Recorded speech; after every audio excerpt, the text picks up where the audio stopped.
Peacewarts is a nonfiction podcast series. Today's episode is a short fictional festival created to set the stage in our imaginations for the Peacewarts journey ahead. Welcome to the quad. Today is not for lecturing. Today is for breathing. Before we climb the stairs of the tower tomorrow, we are here to arrive together, to feel the ground, to notice who showed up, to celebrate the audacity of our own curiosity. Look around for a moment. This is the Peacewarts Foundation's festival. We call it that because nothing serious begins without gathering and nothing lasting is built without joy. Today we lay stones, not conclusions, foundations. You'll see professors drifting in from all sides of the square. No podiums yet, no hierarchy. Just people who have spent their lives asking hard questions and learning how to stay human while doing it. Smart resources. Before you head to the refreshment tables, a brief logistical note delivered while the sun is still high. We live in a world designed to keep us scrolling, a constant low-grade war for your attention, fueled by outrage and speed. At Peacewarts, we practice something else.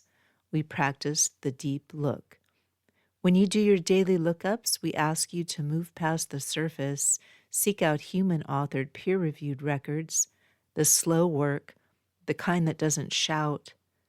Start with academic libraries or university presses.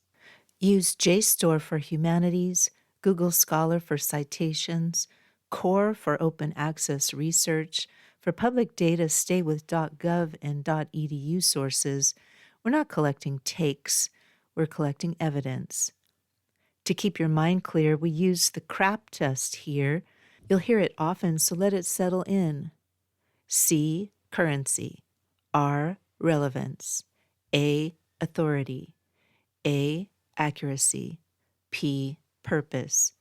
If a source fails the test, don't argue with it. Just don't let it into your vessel. You may use AI, but treat it as a curious librarian, not an oracle. It's excellent at helping you organize notes or explain a complex term, but it can hallucinate and it can drift. If you use it for research, apply the receipts protocol. Do your best to never accept a factual claim from an AI unless you can trace it back to a human-authored source. Use AI to find the door, but walk through it yourself to make sure the room actually exists. Now let me draw your attention to the edges of the square. Over by the sycamore tree, Elena from social chemistry steps forward. She's wearing a linen jacket with the sleeves rolled up just enough to suggest she's used to lab benches and late nights. There's a faint smudge of graphite on her thumb she hasn't noticed yet.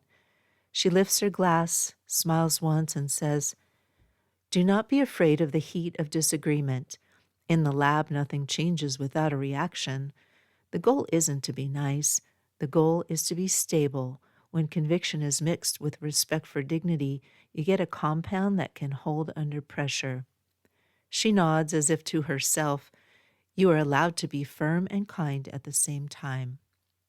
At the fountain, Marcus from Ethical Defense clears his throat.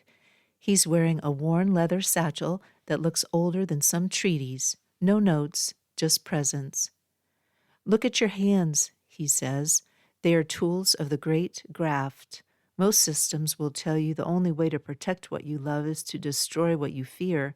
That's lazy thinking." He flexes his fingers once. The strongest shield is a regulated heart. When you refuse to become the monster you're fighting, you've already won the most important battle. And now if you look toward the raised stone steps, you'll see the headmistress of Living Roots approaching. She's in sturdy boots dusted with real soil, a dark green scarf knotted loosely at her collar, hair pinned back without ceremony. She waits until the square quiets. "The soil doesn't care about your flags," she says gently. "It cares about your care." She scans the crowd slowly and steady. "We are the ancestors of a world that is currently being planted. Every question you ask is a seed. Every fact you recover is water. Don't worry if you don't see growth right away."